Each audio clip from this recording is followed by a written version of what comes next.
Hello and welcome to Toby and the Whole Truth with me, Toby Jepson. I've been in the music and entertainment business for over 30 years, specifically as a songwriter, performer, music producer and music business consultant. I've also spent time in the film and TV industries.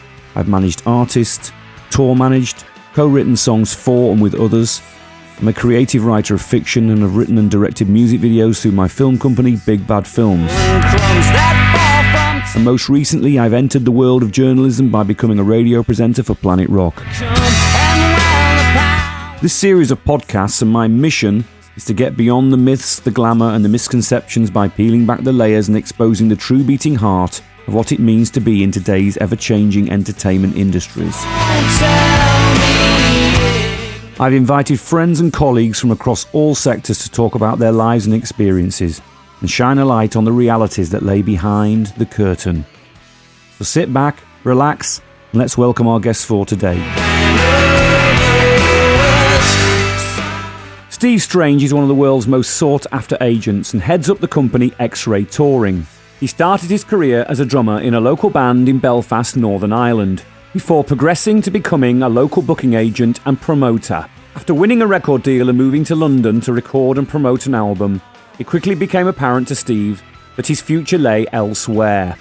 Now one of the world's most successful agents, Steve looks after bands like Coldplay, EMINEM, Queens of the Stone Age and more besides. But what of the man, and what does it take to become an agent in today's music business? Steve reveals all.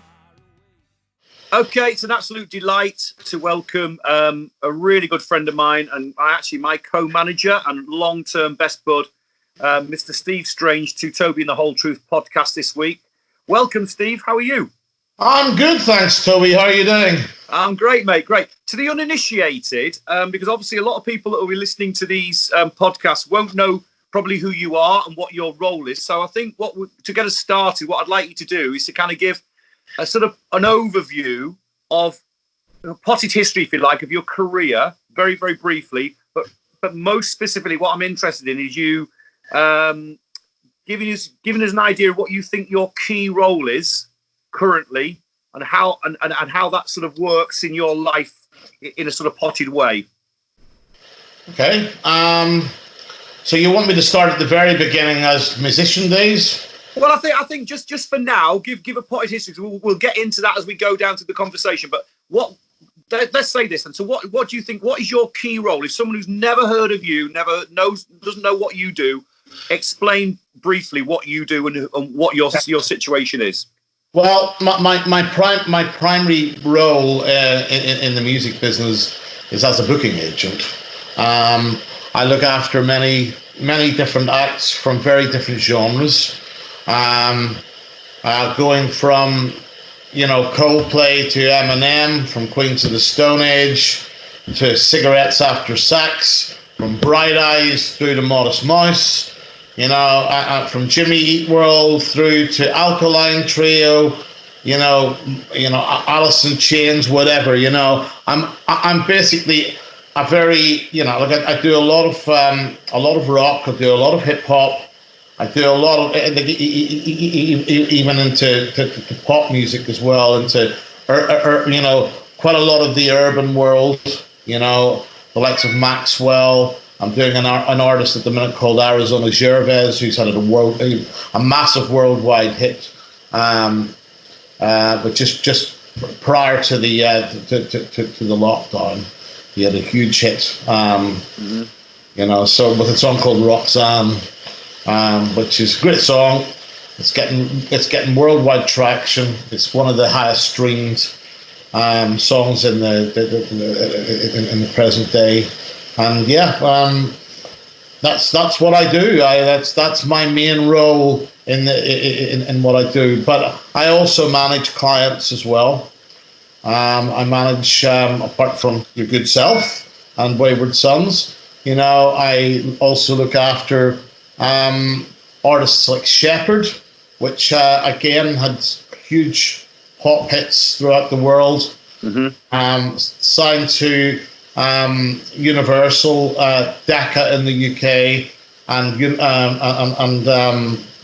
Universal Republic in the US, which they're actually on Scooter Braun's label, who is a legendary manager in the business, but he's got his label through Republic.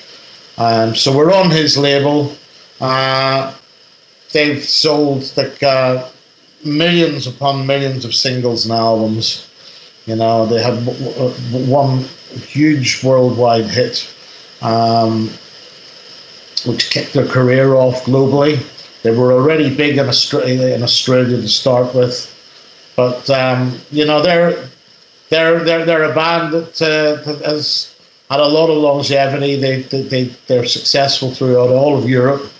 Actually, the place that they're not that big in is actually the UK, where they're signed. Well, it's the one market that sort of eclipsed their hits, because for some reason radio didn't feel them appropriate at the time to play, even though every other market was, you know, had them on A list. So it's wow. You can never pick these things, can you?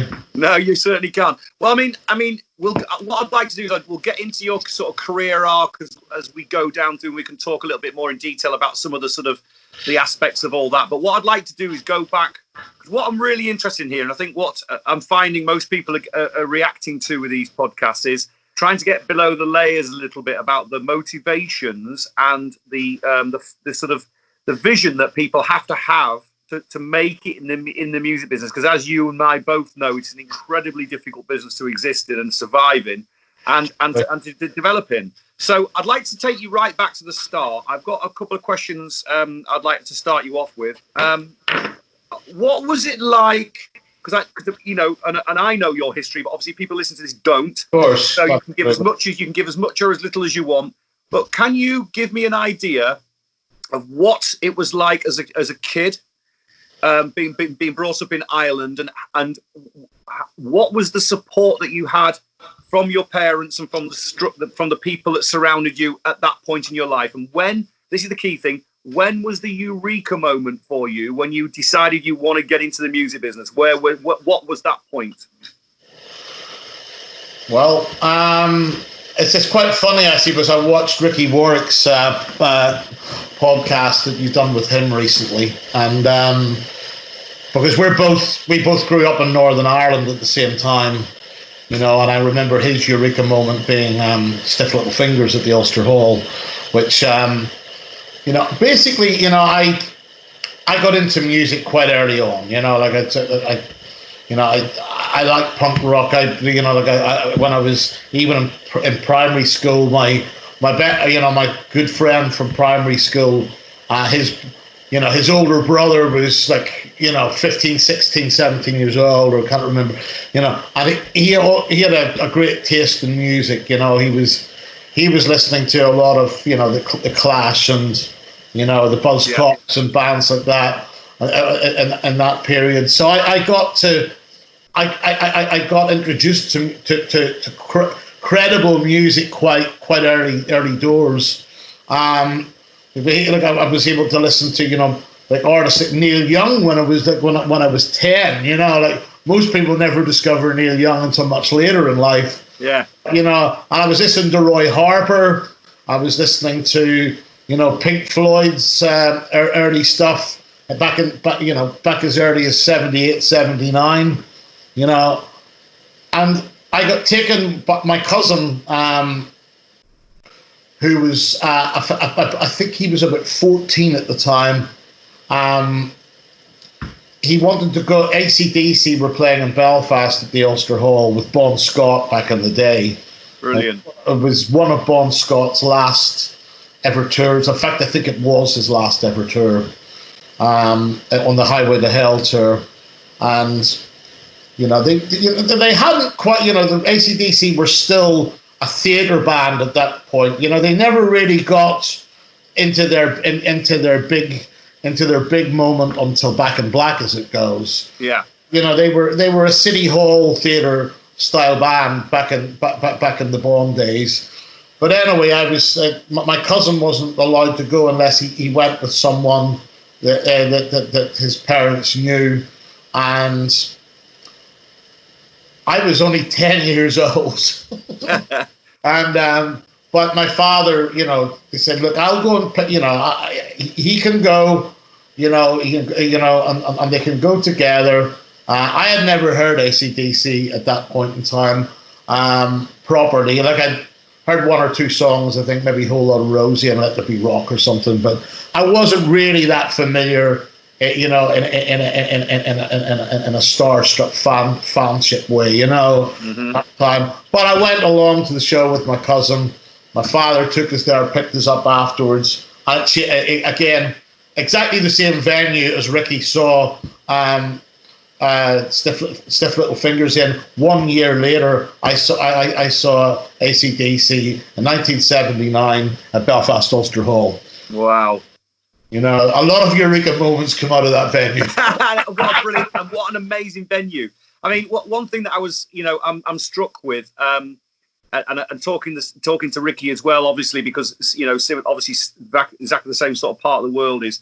How did you know, just in terms of your life as a child, how did the Troubles affect you, and how did that, do you think, did that have an effect on the way that you valued music and how you looked at the future? Was it a case for you of, I've got to get out of this country, or was it a case of some other kind of inspirational moment, or was it a combination of things? Because, I mean, obviously we all know how difficult the times was at that particular point. So how did that all affect your growth?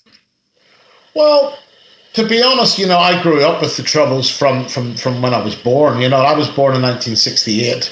The Troubles kicked off the following year when I was 1, you know, and obviously I was never going to remember that. So, you know, but, you know, when you have your earliest memories as a child, you know, or as an adult looking back into your childhood, you know, you probably start remembering stuff at around 4 years old. That's usually as far back as your memory takes you. Yeah. You know? And at that stage, you know, the Troubles were very much at their height at that time. You know, this was around 72, 73. You know, so I grew up with this. You know what I mean? And I was used to seeing, you know, police stations with, you know, 20 foot high, you know, armored fences, you know, fences and walls, and, you know, and I was used to seeing, you know, armored police and army vehicles, you know, whether it be Saracens, pigs, or Land Rovers, you know, that was, you know, armored to the teeth, you know, with soldiers, you know, sticking over their head out the top, pointing guns at you. You know, that was just part of life, you know, and I grew up with it. It just felt totally normal to me because I didn't have anything to compare it to. Yeah. I mean, but did it, do you think because that's the backdrop, did you, as you became a teenager and you started sort of like, you know, going to the gigs like the AC/DC show, and you started sort of branching out, and you started, you know, falling in love with music, and you wanted to try and find a way forward as part of your early career, did it start to become a problem, you know, in that environment, or was it an inspiration? Do you know what I mean? Was it like, I've got it, like I said, was it a kind of desire to escape Belfast, or was it not that at all? I think, you know, as I got older, you know, and when I was in my teens, I came from a place called Carrickfergus, which is about 10 miles down Belfast Lough, heading towards, you know, like I was right, so it's right on the Lough. I lived about maybe a mile and a half away, 2 miles away from the sea, but every part of Northern Ireland had their own, you know, communities, you know, and where I grew up was largely, you know, a loyalist community at that time. But it wasn't, you know, Carrickfergus was not a particularly a stronghold, you know, ghetto. You know, it was quite a lazy seaside town. Although there was elements of paramilitary activity, but ultimately it was quite a nice place to grow up and live. And I lived right on the edge of the countryside as well, which was nice, you know, and I got to appreciate that, you know, over the years. And, you know, I went to quite a rural primary school before I went on to high school, which was right more in the centre of Carrick. But it's only when you went to Belfast that you really started to see the results of the troubles. You know, the Belfast city centre was completely blocked off with security stops and everything. You know, only tradesmen or you know, tradespeople were allowed into the centre to deliver, you know, stock to different shops or whatever. But you know, one thing that used to happen a lot in those days was police and army patrols, and they would have roadblocks. You know what I mean? So you would, you know, to go into Belfast, you may get stopped like 2 or 3 times before you actually got there. Wow. You know, and they, you know, going through, you know, where you know, you're driving in with your father, or you know, or whatever. Back in the day, you know, they would ask you where you're going, where you were coming from. You would have to have to show your identification. But it all, you know, to be honest, it was normal. You know, you know, that's what I was used to, and it was only when, as I say, when I was when I grew up, you know, a little bit more, and was in my teens, and you know, in my latter part of secondary school, it became more and more frustrating. I think just the fact that there was a divide between, you know, Catholics and Protestants, which I couldn't buy into at all. You know, the whole concept of the thing. I understand why people are very, you know, have got their, you know, their beliefs, and you know, and I understand why, you know, the Protestant or loyalist community wanted to remain part of, you know, the UK, and we're very, you know, and we're very passionate about that. But I also saw the passion on the other side of, you know, where the Catholic community, not all Catholics, by the way, wanted to become part of a united Ireland either. So that's something that needs to be pointed out. But yeah. you know, there was Republican, you know, obviously a lot of Republican views as well, who wanted to remain, who wanted to have Ireland given back, and for Ireland to become a united Ireland. But you know, I just felt that there was a lot of it that was near enough, and you were given an excuse to be a thug. You know what I mean? Yeah. You had a reason to be a little hard man, and you know, whether that's, you know, a brainwashing thing. I just never. I never had. I was too much into music, and music was the thing that inspired me. Yeah. Rather than the things that was going on around me in a localized community. Yeah. So okay. So to go on from that thought, then, when did you start to get active as a? Because I know that you can explain what your role was as a musician in a moment, but when did that start to activate? And did, for instance, you know, because I've always thought that music's one of the great levelers. One of the great reasons why I've always loved music, and even with the dips and peaks and troughs of being in this business, is that ultimately, for me, the word that I associate with music is the word freedom. I think it's the closest thing that we've got in the world to freedom, because you can express yourself, you work with other people, it crosses divides. Did you find that was the case when you started working with musicians in Belfast? Oh, totally. And it was a total escapism from everything else that was going around too. You know, I have to give my father so much credit for supporting me on my musical journey. Yeah. You know, God bless him. You know, he bought me my first drum kit. You know, he supported me. He carted my drums from one community centre to another, from one church hall to another, whatever. You know, and you know, like he supported me throughout that whole time. And I think when he knew that I was actually serious about it, you know, on one side, like, he didn't just buy me a drum kit and I played it for a couple of days and then got bored with it and moved. And then I wanted a scrambler or a trials bike instead. You know, I didn't defer from that. You know what I mean? It became a stronger bond. And my cousin Tommy, who is actually still playing with me to this day, you know, in No Hot Ashes, which is a band that I'm currently in. Playing, you know, that was the band that I was in the late 80s as well, but we reformed after our Fastway experience. Yeah.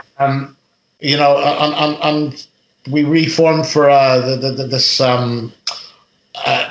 it was a reunion for the Rosetta Bar, which was in the day was the venue the club venue that everyone went to on a Friday and Saturday night, where heavy rock music was the norm, and that's what we played. But anyway, myself and Tommy played together from day one. You know, my cousin was a year older than me, but his brother and his sister were way older than him. So we sort of got thrown together, you know, when we were about 4 and 5. You know, he was one of the first people I remember, to be honest. Yeah. And he used to go to my father used to take us to the swimming baths a couple of times a week, and you know, we would go to, you know, he used to go on holidays with us, you know, in Scotland. You know, he was the closest thing I suppose I had to a brother, really, in that sense. And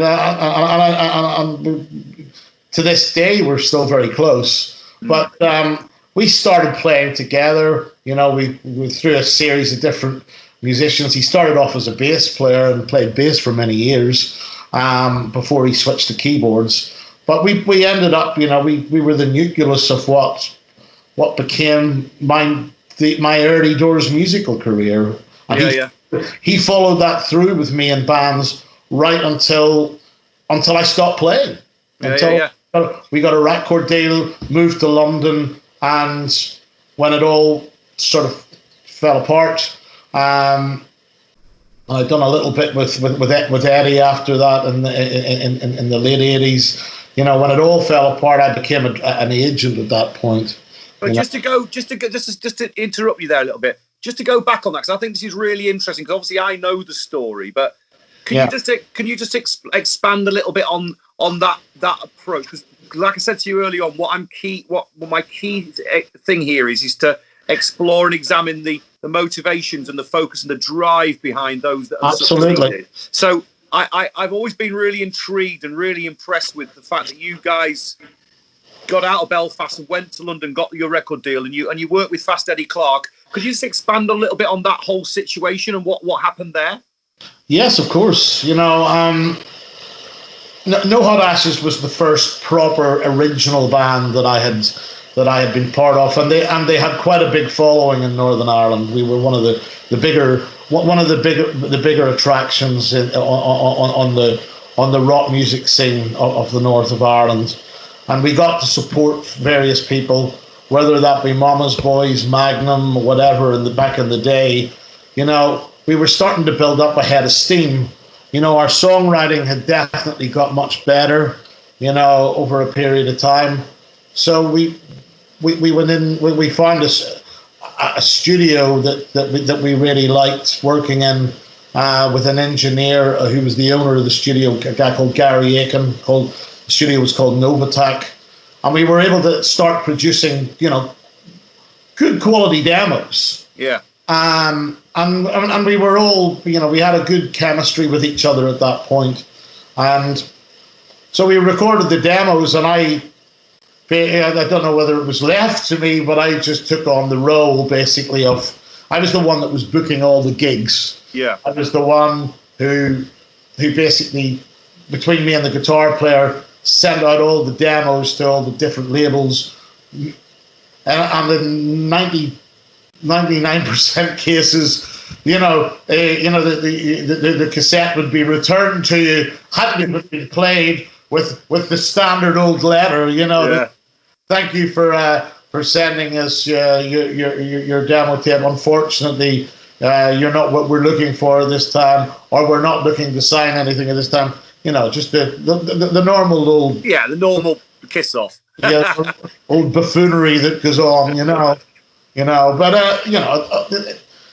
But I was very driven as in everything that I done, and I wasn't going to give up.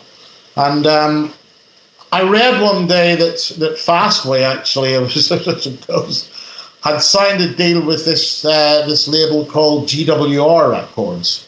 And I had never heard of GWR, but I read the story, and I read that Douglas Smith, who was the manager for Motorhead, had started off the label, and he obviously had Motorhead and Girls' School, and I think maybe Uriah Heep and Hawkwind all signed to this label at the time. Which some of the bands he was involved with, some of them that he wasn't.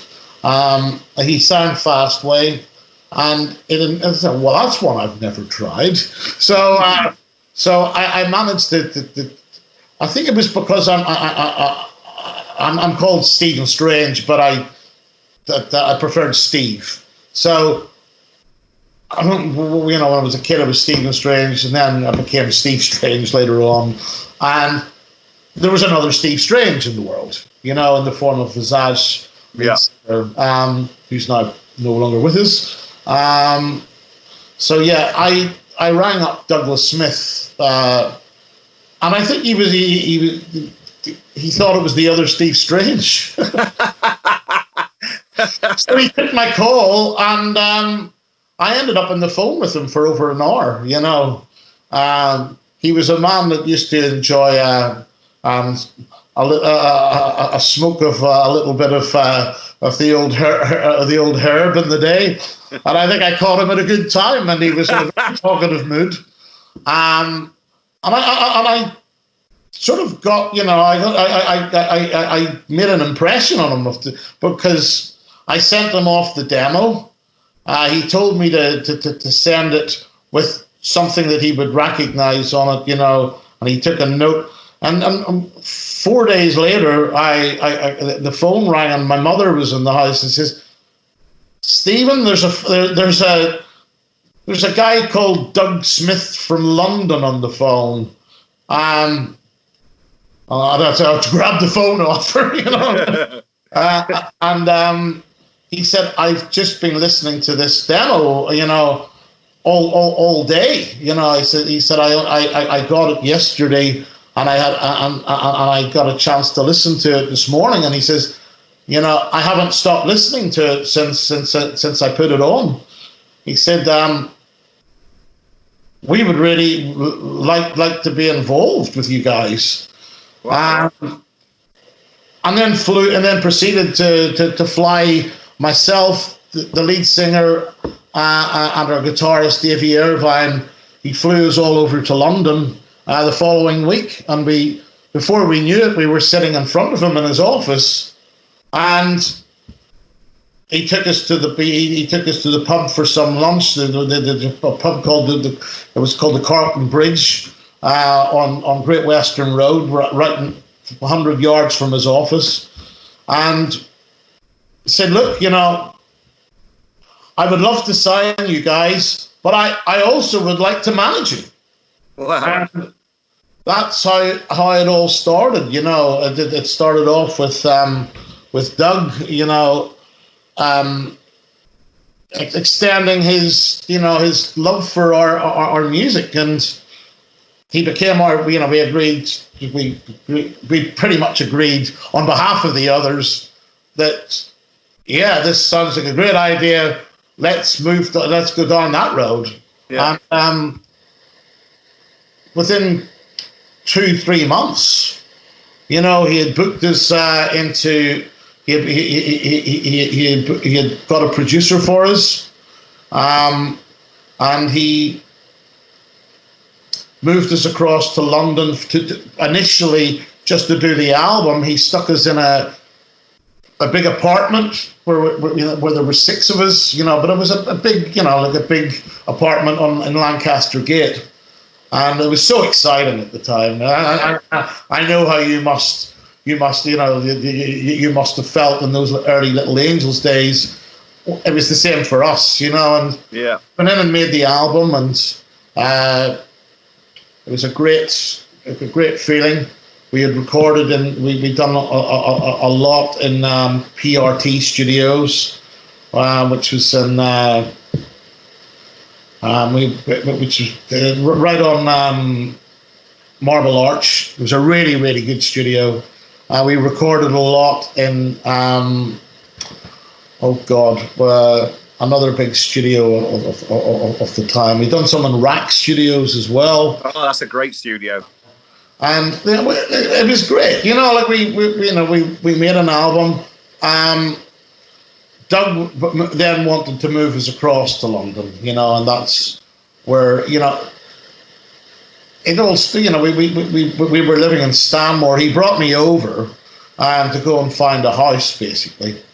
And by this stage, Eddie Clark had come in to produce some tracks on the album as well. Prior to that. And I would go and try to find, I was staying at Eddie's house or his flat in Belsize Park, and going and looking for a property, that would fit us all. And I thought, I had to go as far out as bloody Stanmore to get somewhere we could afford. But I mean, but how must that have felt? What I'm really interested in here is the sense that you got from that, but because it's an amazing thing, isn't it, to go from Belfast as a bunch of Irish lads in a band with the backdrop of the Troubles and all the difficulties of that, to be flown to London to meet somebody like Eddie Clark, who was a huge name at the time because of the Motorhead and Fastway connection and all the rest of it. It was the first autograph I ever got as well, by the way. Exactly. So can you just describe what the effects of that had on you? And I'm not just talking about the kind of pinch me, I can't believe I'm here. Was that experience genuinely the foundation layer of your future in terms of how you felt about London and working in the music business? Because obviously it's not for everybody. Not everyone reacts in the same way, do they? You know what I mean? But can you just sort of describe the feelings around it all at the time? Well, it was an incredible feeling, to be honest, and it felt, given the fact that, that he was the first autograph that I ever got. Motorhead were one of my favourite bands when I was growing up. They were so current at that time. I saw them in 1980 on the in Macefield Leisure Centre on the Ace of Spades tour, and everything was going off for them majorly on that album, as you know, and history proves that, the fact that, Ace of Spades is probably still one of the most played rock tracks of all time, but that experience of just moving to London, working with people like Eddie, you're dreaming near enough coming true, especially after what you go through all of those disappointments of every record company sending you those letters back, and the fact that you were in Northern Ireland as well, it felt so isolated away from the mainland, and with the Troubles on top of that going on, no one would travel over to see you, You had to travel, you near enough had to do it yourself. Yeah. And we were lucky, the fact that we managed to get Doug's involvement and passion at that time without him having to come to us. He loved us enough, and he could tell that we could play. He loved us enough to be able to just throw caution to the wind and put us on a plane and get us over there. Yeah. It took a big leap of faith from him as well, and I really, to this day, he's a friend of mine to this day. I think you met him actually. Met Doug a few times, yeah. And he's, he was just one of those characters that, that made us, it opened up my world. And doing those early tours, playing with, bands like Uriah Heep, and playing with, so many bands in the marquee and, and everything else. All of the things you dreamed about were all of a sudden happening, and yeah. But one thing that I think that this is probably where you're going to, where you, I can predict you're probably going to go with it. Within that period of moving to London, spending a lot of time in Doug's office, and I was also, like we got Neil Warnock, and he got Neil Warnock to try to help us get some shows, which he did. I thank you, Neil. But more importantly, at that time, I also went into his office and tried to, unearth some gigs myself. So that's what I'd done in Ireland, and so I just took that into a more English level at that point, and there was a lot more opportunities, So I was that was where I started to realize how much I loved, being a booking agent. I was going to say, that kind of that opportunity to be inside a professional, very seriously successful guy like Doug's office, and sort of seeing all that and seeing how he ran his world, and that clearly had a massive impact on you. Can we just jumping forward a little now? So, where was what was that time where you decided? Was there a time? You explain it to me. Was there a time where you decided that music as a player was no longer going to work for you? Was there a moment where you felt, "Why, I'm just not going to make it," or it hasn't done what I wanted it to do? And how did that cross over into you becoming, like, because I know that, when we first met, if you remember, it was at the Limelight when Little Angels first played over there, and you were promoting us over there. That's correct, yeah. And so Ireland. What was that timeline? Where was the crossover between deciding not to be a musician anymore and wanting to go full time to be an agent? And just explain that a little, that period there, and how all that worked for you. Not a problem. Well, basically, we were living in Stanmore. The band, was starting to get a little, there's a lot of itchy feet. People had girlfriends in Ireland, and in fact, in Tommy Quinn's case, our singer, he was married, and that was starting to become a little bit of a factor, even though he was over there and staying there. But when things didn't work out as possibly as we had hoped and planned that they would, because basically GWR, PRT were the label that GWR was funded by. They were the distributor, and back in the 70s they were called PYE, Pi. If you remember that. I remember very well. Yeah. They were a very major successful record label in the 70s, and at some point in time they changed it into PRT. They were the funding company of GWR, and when GWR when PRT went bust, effectively so did GWR. Yeah. Which meant that our album that we had worked so hard to make didn't get released, and Doug couldn't find another label to take us on, because music was starting to change, in the late 80s, and it was also harder being an English band, with American roots. You know what I mean? It was so many people had tried it, and it didn't really work. And there's a long line of bands like Tobruk, Midnight Blue at the time, which was Dougie, who went on to sing in Rainbow, Dougie White. You had Shy. All of these bands that had big record deals, and I think labels were especially major labels were very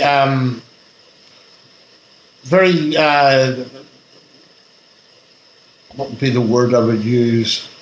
Non-committal to signing a rock band from England at that time. Well, it's certainly the style of music that we were making anyway. Yeah, there's a lot more AOR. But anyway, to cut to the chase here, when the label went down and the band started to fragment a little bit, one by one, every member started to go back home. I didn't want to go back home. And I really enjoyed my time booking in Doug's office, because I got quite a lot of results out of it as well. I also managed in that time period, I got the band a sponsorship deal with high tech sports clothing. Brilliant. We got about £10,000 worth of, free gear. Wow. We done a couple of photograph sessions with them, one with George Bogner, which actually worked out well, and I think they used one of our songs on something that they were doing. I don't know it didn't go far enough, because I think the band didn't meet the wasn't growing. Yeah, probably quick enough. But we still ended up with a lot of great clothes, and a lot of great sneakers. But anyway, getting off the subject. So I decided to stay. I had a friend of mine, or someone that I had met along the way. It was a guy called John Viner. He now books the Underworld. Yeah, I know John very well. Great bloke. Yeah. Well, John said to me, I was having a drink with him one night, and he says, well, why not come and maybe work, try your hand at being a booking agent like me, because I told him how much I enjoyed doing it. And he said, well, I don't know what Jerry Braun is going to be able to give you. I don't know whether he's going to, I don't think he'll put you on a wage, but let me see what we can do.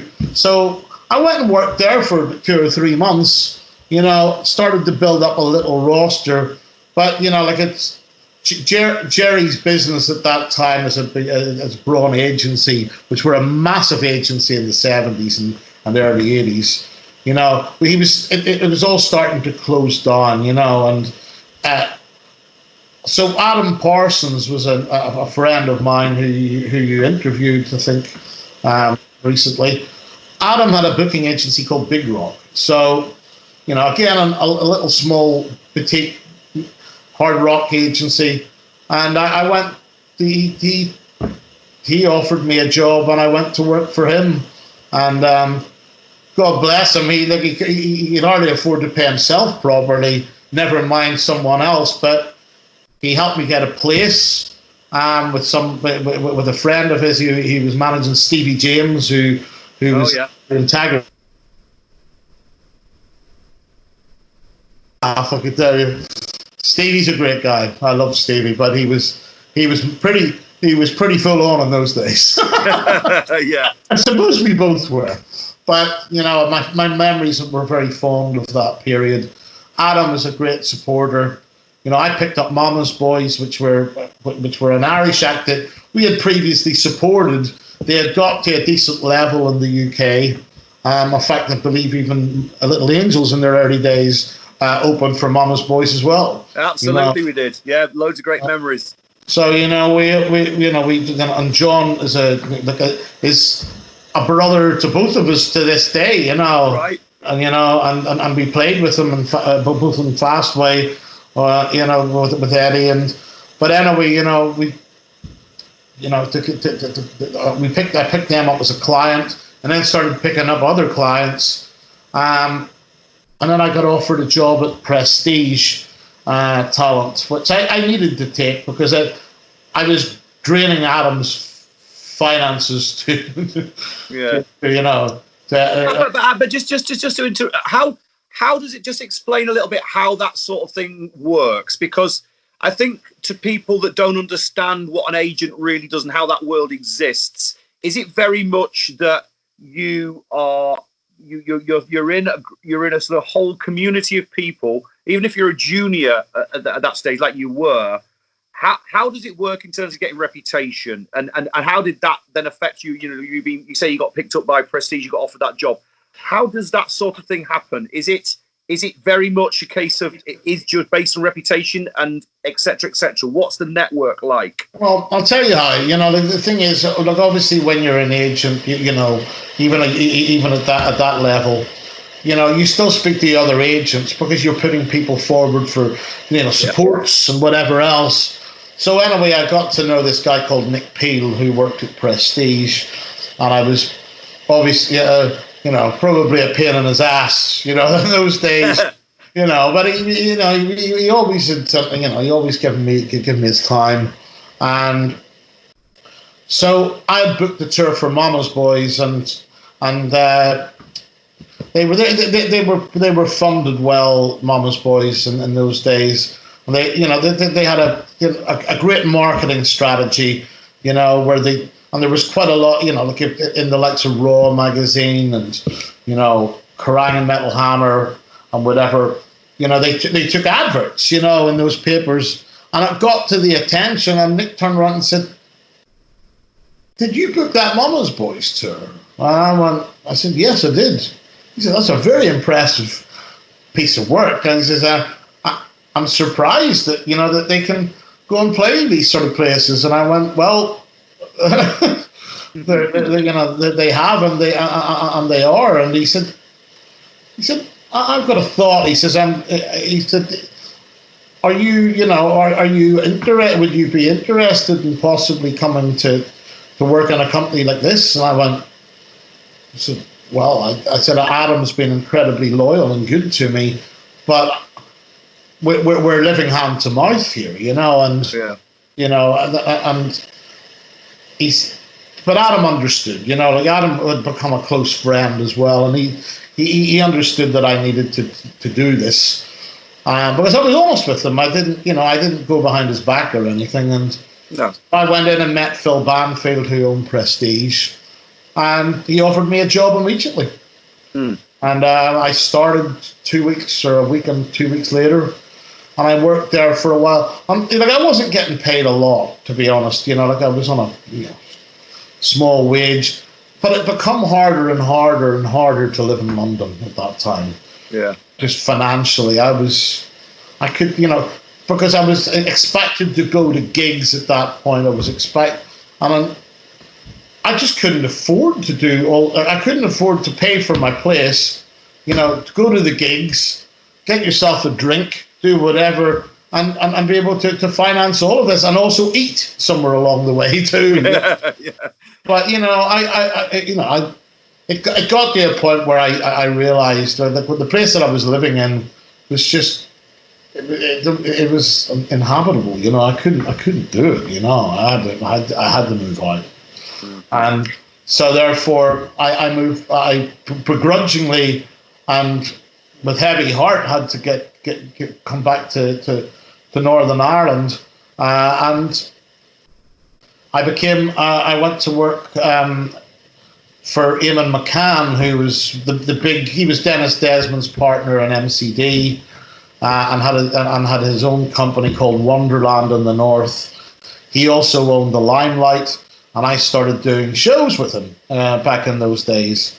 We had a deal that worked, and I was picking quite a few winners. In that period, I picked Alice in Chains. I promoted Little Angels.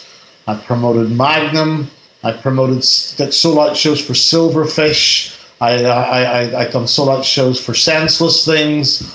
I was doing quite a lot of punk and indie stuff, a lot of Creation Record stuff, as well as my love for hard rock music, and so I promoted the likes of the Magnums, I promoted Little Angels, I promoted FM, I promoted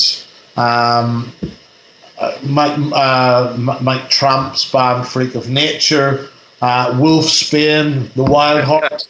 I done them all, and to be honest, I was making money because my shows were all. Well, I was picking artists that was actually selling tickets.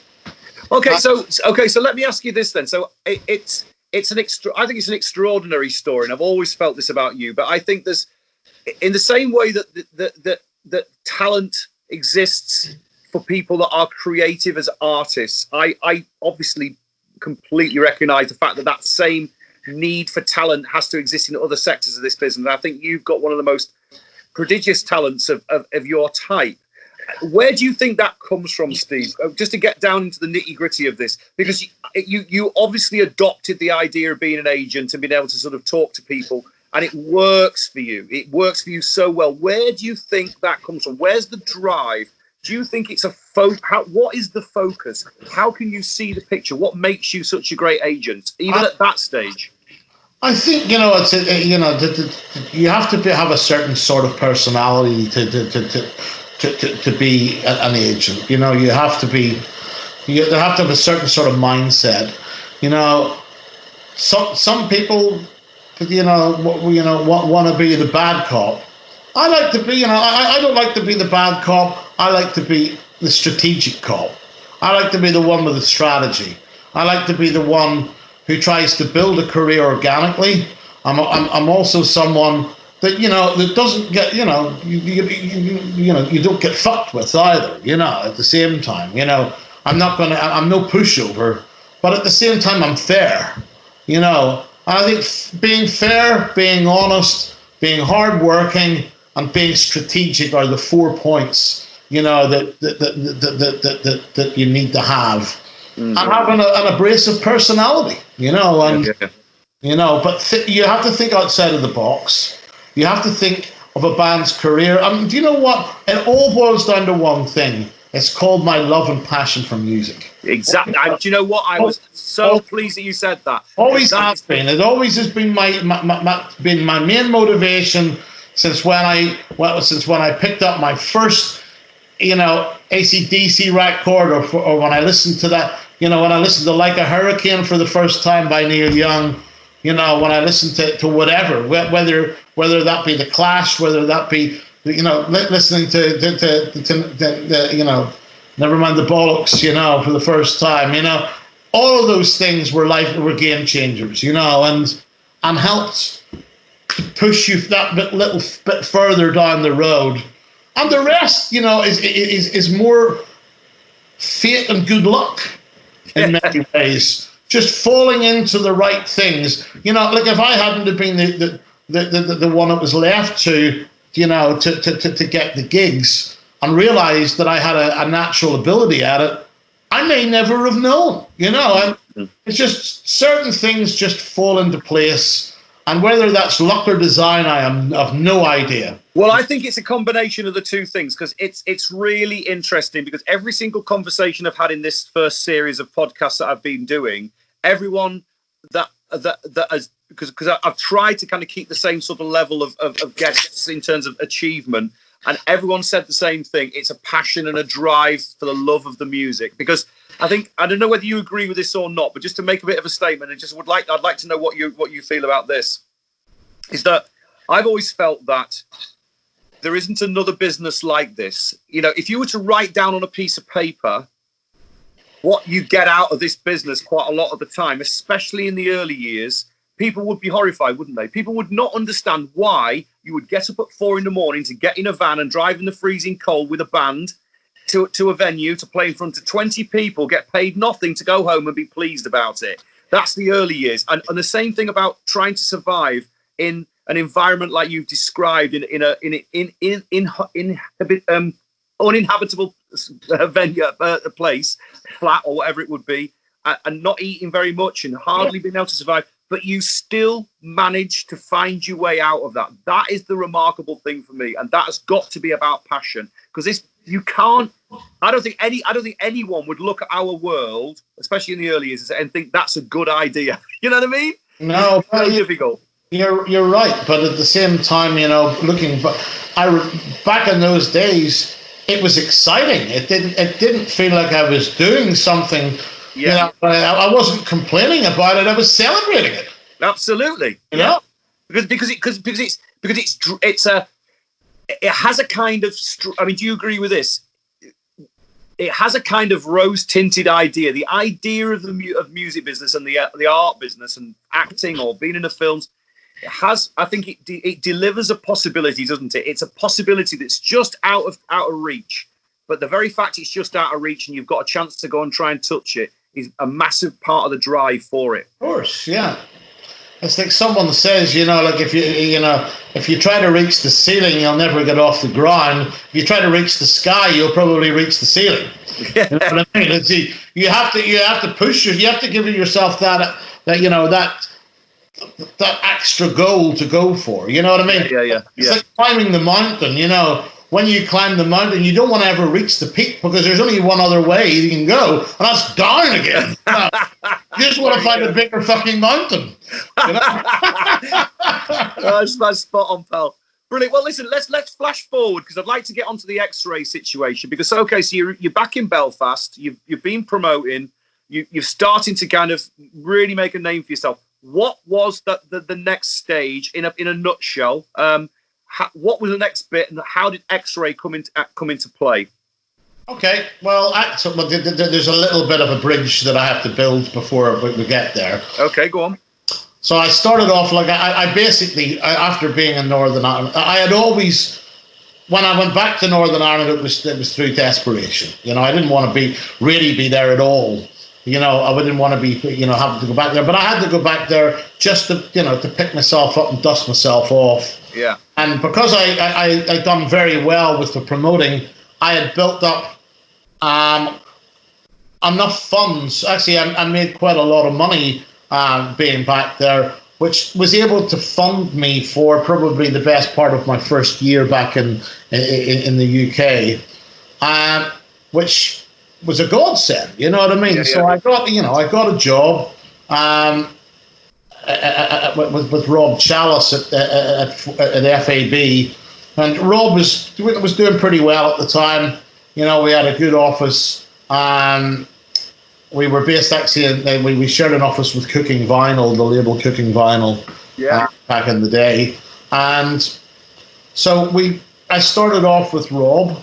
You know, I had, a little bit of a contingency float to be able to see me through. Rob paid me a wage, but it wasn't, again, a big one. But I had a little slush fund, as I said, that I dipped into whenever I needed to. But, quite early on, I started to pick up things because rather than being in the hard rock, what I would call the ghetto. Maybe ghetto or cul-de-sac would probably be the word I would use.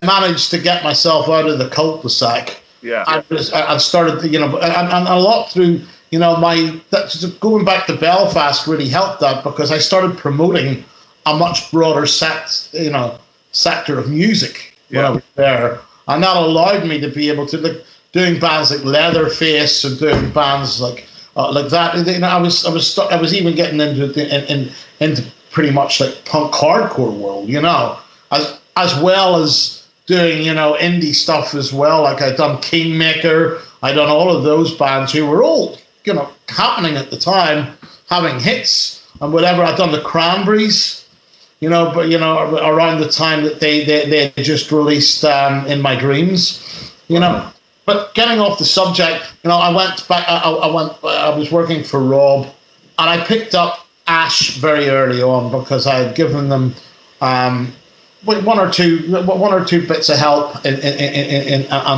whatever else in Northern Ireland when I was there. So they knew of me. They heard that I'd gone to London to be a booking agent, and they came to me via their manager Tav.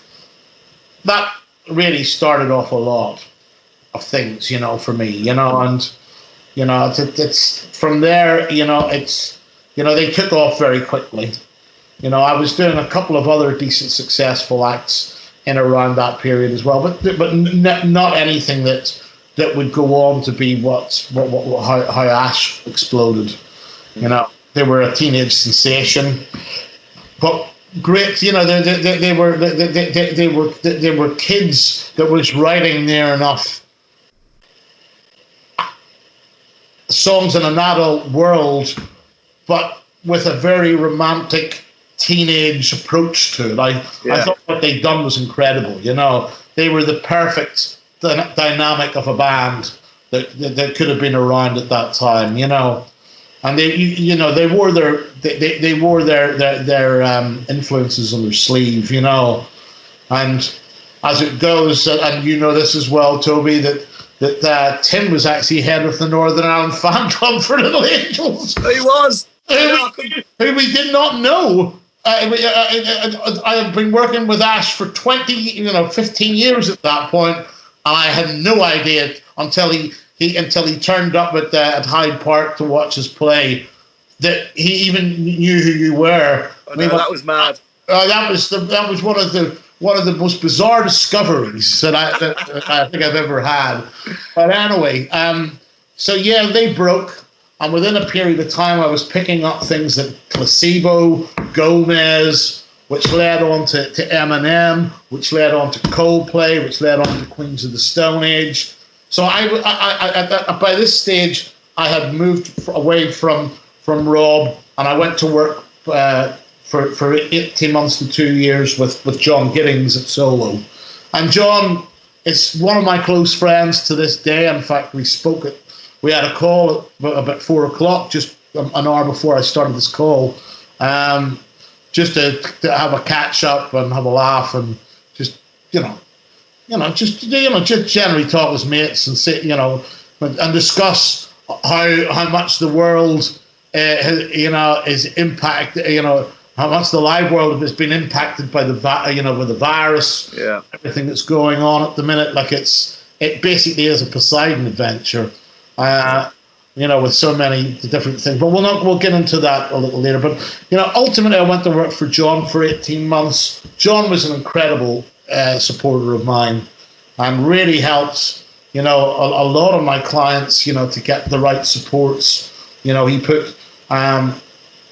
He put 2 or 3 of my bands onto David Bowie shows at the time. He put including Ash as well and Placebo. They supported Bowie right throughout France and Germany, and which led on to a very close relationship between Bowie and Brian Molko, where I don't know whether you remember the Brits when they went and done 20th Century Boy together. Oh, yeah, I remember that, yeah. Live on the Brits. Well, that relationship started because of, me and John, really, and they were still friends up to the end, I believe. But, so there was a bunch of different things at that time, but somewhere down the line, it became very notable that, that I was being approached, I suppose would be the right word, but by other agencies at that time, because I was starting to make my own name at that point. And one such agency that approached me out of 2 or 3 at the time, who were all major players, was Fair Warning Wasted Talent, which became Helter Skelter later on. And John Jackson I met at a show at the Astoria. He introduced himself to me because I was actually booking an act called Neurotic Outsiders, which was Matt Sorum and Duff McKagan from Guns N' Roses, who John represented as Guns N' Roses. But I was booking the Neurotic Outsiders. It was Steve Jones and the bass player from Duran Duran, John Taylor. Yeah. A bit of a super group thing. So they were playing at the Astoria, and John came to see them. I'd never met John up to that point, but we get talking, and we ended up sitting together in the same booth, and we got talking afterwards, and we talked about music. He talked about his agency. I said, and I knew an awful lot about Fair Warning Wasted Talent because he represented some of my favourite artists. So, and I knew exactly who he was, and he had married a Northern Irish girl. So there was I think I warmed to him immediately because of that, and within 2 weeks I was working in Fair Warning Wasted Talent. Wow! And that's where my career really started to change. Can I just ask you though? Just for the listener, how does it work in terms of like artists that you get involved with? Is it a case of that once those artists start to work for you, even if you're working for a certain company, those artists tend to stay with you as you move through the companies? Well, it has done with me and most of the other people. Why do you think that is? Well, because your relationship with the management, the artist, they're not signed really to the agency. They're signed to you, Okay. No, and that's that, I'm not saying that it works like that with every company, especially in the more modern day world. But coming back from then, your client relationship and your management relationship was very, very, very important. Still is, it has to be, because that's what you do. But I'm very close to a lot of my managers, and a lot of them are long-term old friends. So is some of my clients, like Tim Wheeler, would sometimes come and stay here. Ian McCulloch from Mako and the Bunnymen has stayed here nearly as many times as I have. Yeah, there was times that I never thought he was going to get on a train and go back to Liverpool at all. But they're all my friends. These people are my friends, and when Tim comes across, because he lives in New York these days, and occasionally he would come. He has stayed here, as so have you, over the years, and I love having them. Biff from Saxon, has spent many a night on my sleeping in the settee in my studio. Many nights. Well, I mean, I guess this is the point, isn't it? That this is why this business is so unlike any other business. There's not another business where you take your work home so deeply, so specifically, isn't there? Because we all, I have such trust of you. I have such trust of our relationship, and the reason why I want to continue working with you is because, quite frankly, you're one of the greatest people I've ever met, and I trust you implicitly. And I think that's the point. Is that you build these relationships over such a long period of time in this business, and because it's such a difficult business to survive in, I found in my experience, I don't know whether you agree with this, is that you soon find out who your real friends are, and the people that react to you well, and that's the most important bit for me is maintaining those relationships, because otherwise what's the point? This business isn't. You don't go home at night after 9 to 5 and go back and watch telly and then go back in the next day. You're thinking about it 24 hours a day. No, absolutely. And it becomes near enough a mixture between an obsession and a hobby. But then again, when I ask myself this question, I've asked this question to myself so many times over the years. How lucky, I am, and how blessed I am to be to be able to do a job, have a great lifestyle, be able to travel the world, and still feel that it's not a job. Yeah. Because it's too much fun to be a job. Okay, don't get me wrong, it's got its stressful moments, it's like now is a good time now is a good time for everyone to be, everyone's stressed at the minute because of what's happening with the world.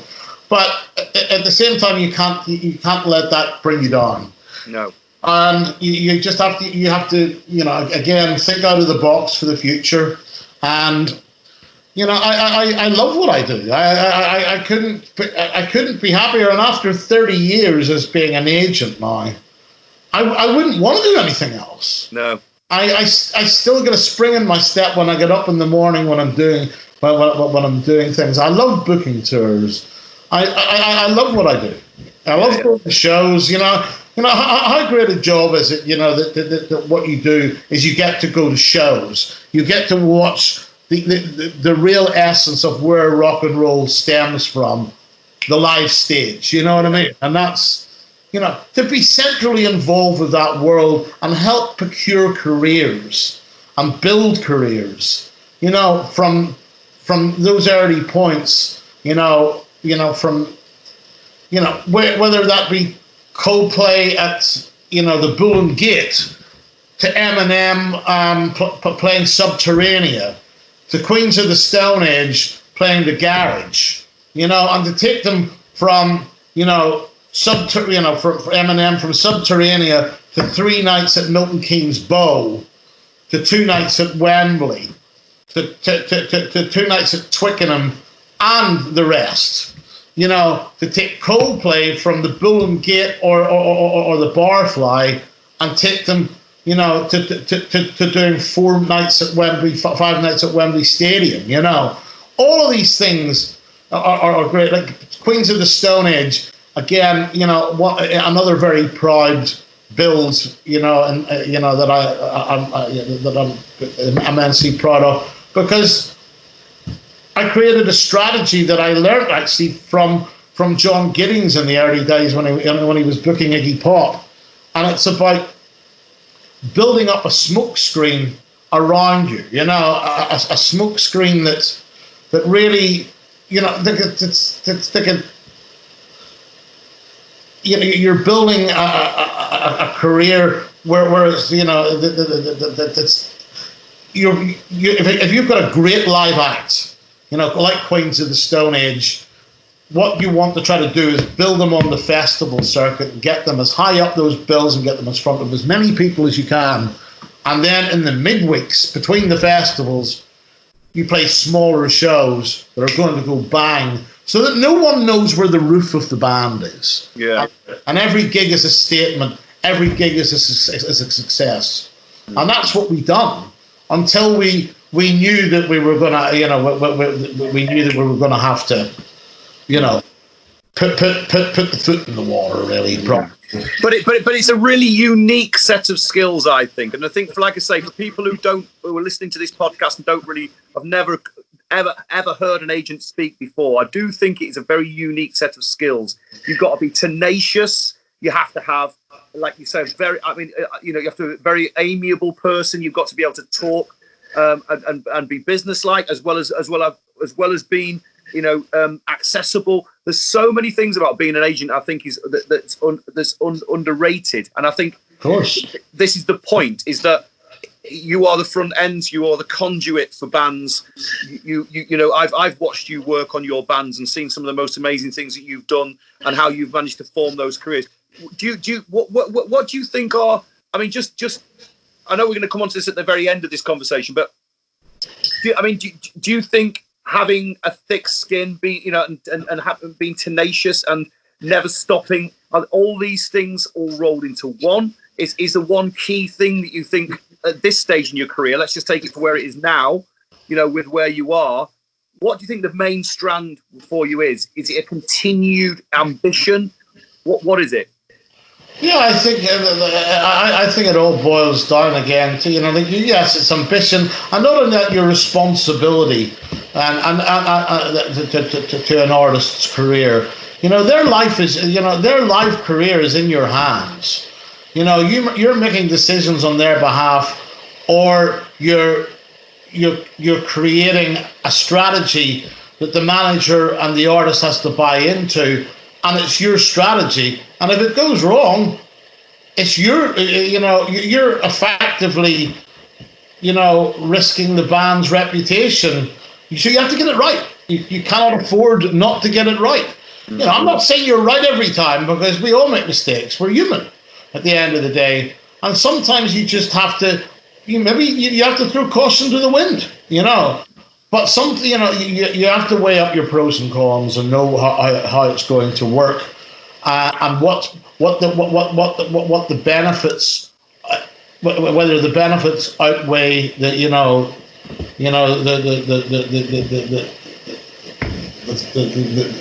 risk. The risk, yeah. The risk. So can I ask you this question? This is one that's always intrigued me, because I think you've got a fantastic ear of music. And can you see a band on a stage and think to yourself, and this clearly has happened to you, how do you value seeing a band at their earliest stages and being able to see the future for a band like that? Can you see a long-term future from a band immediately, or does it take time to build? Is it based on things like, are you insistent that a band that you get involved with has done all the heavy lifting first and built up a following, or is it purely instinct for you? Is it like you could see a band in front of 10 people and think, like, was that a case with Coldplay? Did you see them in front of 10 people and go, my God, they're going to be huge? Or is it a vision like that? Do you have that kind of flash of vision about bands? I saw Coldplay in the very early days, whenever they were playing very small clubs. They were students. So they had a lot of friends, you know. So there was, you know, the room was always fairly busy with friends. You know, they were very popular people. You know, Chris and Chris, Johnny, Will, and Guy. They're all well. They were all well liked people before any fame come in. Just individually and collectively, they were popular. You know. Yeah. And so I've you know, like I think that it's how you build something from there. Now, the business has changed dramatically over the last 10 years. You know, a lot of things, like it's, again, I use the word Poseidon adventure, it's gone, you know, record companies with the likes of Napster heading into the other streaming services and the other free music platforms. Near enough, you know, with music being, I think it took value out of the actual music itself whenever people were allowed to give music away. Yeah. It's become the norm now, so we have to accept it. But I always truly believed that an artist who puts blood, sweat, and tears into something deserves, you know, something back from that. Yeah. Oh, and sometimes things are just a little, you know, the missing the days of how the barometers were a lot more playing in those days. You know, you got your record deal. You know, you had your press officer. You had your, you know, you had a marketing department. You know, they made videos for you. You know, they sent you on tour and. Or they tour supported the tour, you know, that your agent would get you. All of those things are gone pretty much, unless you're, you know, they're not all gone, but effectively compared to what they used to be, the label side has turned into very much you know, it's just turned to streaming a lot more, you know, for its revenue, or it creates big pop artists. You know, the Billie Eilishes of this world, the Shawn Mendes, you know, all of those things, that's where a major label is still very effective. You know what I mean? When you're in that world, or the urban world as well, you know. But even that, you know, with because the urban community has a great ability of being able to have songs go viral, you know, or mixtapes that get out there. And it's incredible the way that world has, you know, can connect with, you know, you know.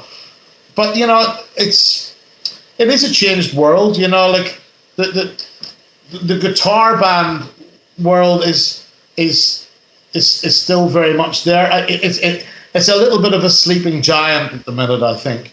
I'm not saying it's always going to be there. But I think that there will be a resurgence at some point in actual bands again. You know. Yeah. You know, where it's a real drummer, where it's a real bass player, a real keyboard player, a real guitar player. You know, and I think that those days are, you know, will come back, because nothing beats the human touch. No. No, you cannot create a chemistry out of out of a computer. It doesn't. The computers are computers. They're there to be accurate, but accuracy is not sometimes the way it should be. When you go and listen to all of those early AC/DC albums and you listen to Phil Rudd playing behind the beat, you can't create that with a computer. No, exactly. You know that human touch is so important. Well, it is to me anyway. Yeah, I couldn't agree with you more. Well, listen, Steve, it's been an absolutely fascinating conversation. It really has, and I know it will be very inspiring for a lot of people out there, and I hope that those that are listening that perhaps have considered the idea of working in a sector, you know, of the music business isn't necessarily, you know, being a player, might be inspired to sort of try being an agent. You never know. So I'd just like to finish the conversation with a bit of fun. I've been asking everybody on my podcast the same question, and really, essentially, what it is I'd like you to give me 3 words that you think sum up the best aspects of your character, and 3 words you think sum up the worst aspects of your character. Well, I don't know whether I could put it into words. Listen, I love music. You know, I like to be honest and hard. I like to be honest and hardworking. You know, and I think that sums up what, you know, me as a person. You know, I'm impatient. You know, I'm very stubborn sometimes, and I probably curse too much.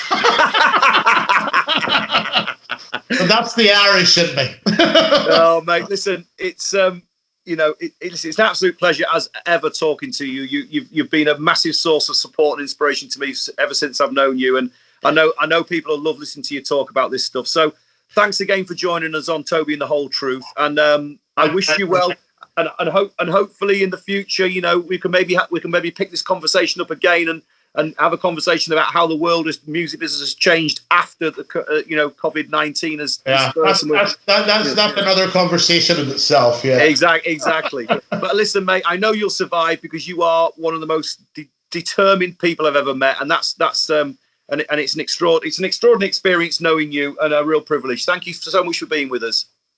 My pleasure. Thank you, Toby. All right, my friend. Take care of yourself. See you later. Thanks, mate. Now, thanks to Steve Strange there for joining me on today's podcast. I'll be back next time with another fascinating character to tell us all about their experiences in the music and entertainment business. Until then, take care of yourselves. I've been Toby Jetson. This has been Toby and the Whole Truth podcast. Thanks so much for listening. Bye for now. While most of us exist on